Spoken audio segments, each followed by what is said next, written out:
बिस्मिल्लाहिर्रहमानिर्रहीम, अस्सलाम वालेकुम। बच्चों के अंदर एक कॉमन डिसऑर्डर पाया जाता है जिन्हें हम क्लिफ लिप और क्लिफ प्लेट के नाम से जानते हैं। ज़्यादातर जो न्यूबॉर्न बेबी होती हैं विदिन 6 वीक उनके अंदर ये डिसऑर्डर आ जाता है और इनके आने के लिए मल्टीपल फैक्टर हैं जो उनके ऊपर अप्लाई होते हैं जिसकी वजह से ये कंडीशंस उस बच्चे के ऊपर होती है। तो एक तो ये होता है कि ये जेनेटिक भी हो सकता है और उसके अलावा फोलिक एसिड की कमी की वजह से मदर के अंदर फोलिक एसिड की कमी होने की वजह से ये चीज़ होती है बच्चे के अंदर। और भी मल्टीपल फैक्टर हैं जिनकी वजह से ये बच्चे को हो जाता है क्लिफ स्लिप और क्लिफ प्लेट। तो इसी वीडियो लेक्चर के अंदर हम ये चीज़ फाइंड आउट करेंगे कि क्लिफ स्लिप और क्लिफ प्लेट क्या है और इनके क्या सिम्पटम्स हैं। ये सारी चीज़ें हम इसी वीडियो लेक्चर के अंदर कवर करेंगे इंशाल्लाह। तो इसमें क्या है कि cleft lip is a incomplete fusion of the upper lip during the 6 week of the gestation. पैदा होने के बाद 6 वीक के अंदर मतलब उसकी जो लिप है ना वो फुली कवर ना हो, यहाँ पे इस तरह मतलब उसके अंदर कुछ एब्नॉर्मल हो जाए तो उन्हें हम क्लिफ लिप के नाम से जानते हैं। It can be unilateral of the bilateral.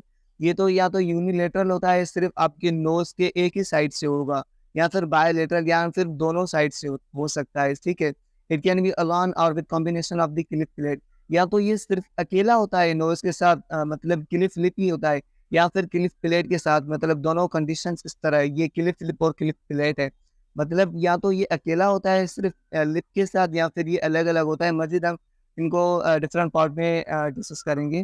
फिलहाल इनकी डेफिनेशन को देखते हैं। और इसके बाद क्लिफ प्लेट कहते हैं। क्लिफ प्लेट उर्दू में जिन्हें हम तालू कहते हैं ना, वहाँ पे मतलब कुछ एब्नॉर्मलिटी आ जाती है और ये भी विदिन 5 टू 12 वीक के अंदर ही मतलब हो जाता है गेस्टेशन के अंदर। और इनकी जो ट्रीटमेंट होती है वो भी हमें जल्दी करवानी होती, नहीं तो बच्चे जो है ना, एक तो वो ईज़िली बोल नहीं पा सकते। ठीक है, और इसके अलावा जिन बच्चों के अंदर क्लिफ लिप होता है ना, वो ज़्यादातर जो है ना मतलब जब माँ का दूध पीते हैं, उस वक़्त भी उनको मतलब वो मतलब स्ट्रेंथ नहीं आती मसल्स के अंदर, तो वो ईज़िली सक नहीं कर पा रहे होते हैं, सही है।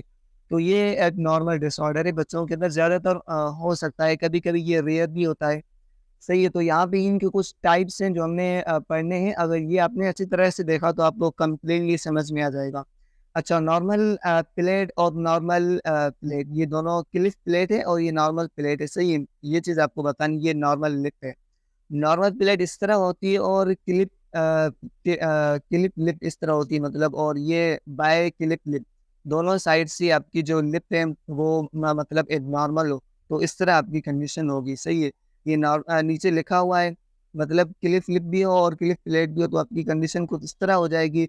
यूनिलेटरल क्लिप लिप और प्लेट हो तो इस तरह हो जाएगी। सिर्फ आपको क्लिप प्लेट होगी तो वो कंडीशन आपकी इस तरह नज़र आएगी। और अगर हम लिप की बात करें तो नॉर्मल लिप इस तरह होगा, सही। और bilateral Cliff lip and plate incomplete.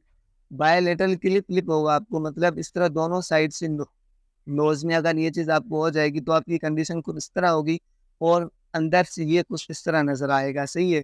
Unilateral incomplete यहाँ से होगा और यूनिलेटरल लिप और प्लेट इस तरह, मतलब ये आप नॉर्मली देख के भी सोच सकते हैं कि ये किस तरह कंडीशंस होती हैं और ये क्यों होती हैं, ये सारी चीज़ें हमने यहाँ पे फाइंड आउट करनी है। अच्छा, फिर कह रहा है कि these children have increase incidence of the dental डिफ़ॉर्मिटी।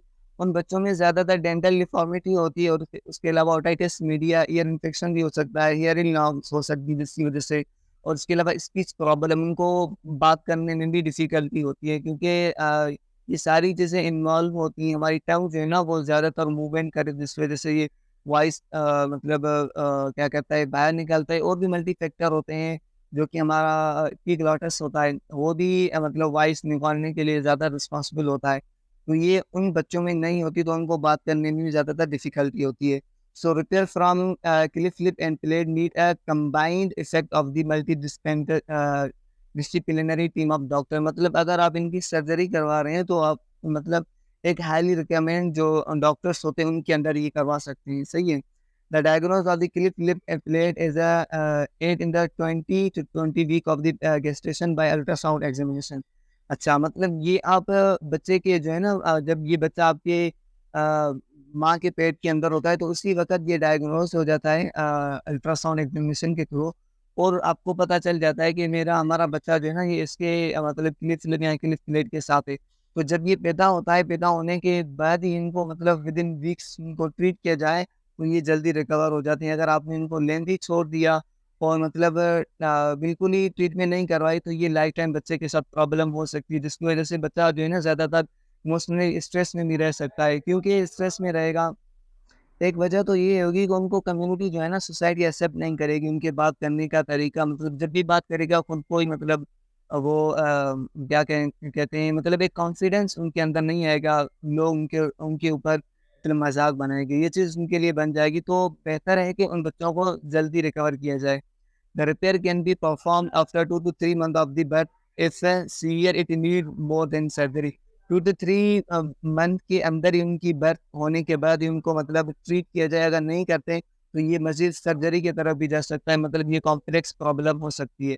तो आज की ये वीडियो यहाँ तक एंड होती है, और फिर आपको सारी चीज़ें क्लियर हो गई होगी। अगर वीडियो अच्छी लगी तो सब्सक्राइब और लाइक ज़रूर करिएगा। मिलते हैं अगली वीडियो में, तब तक के लिए अल्लाह हाफ़िज़।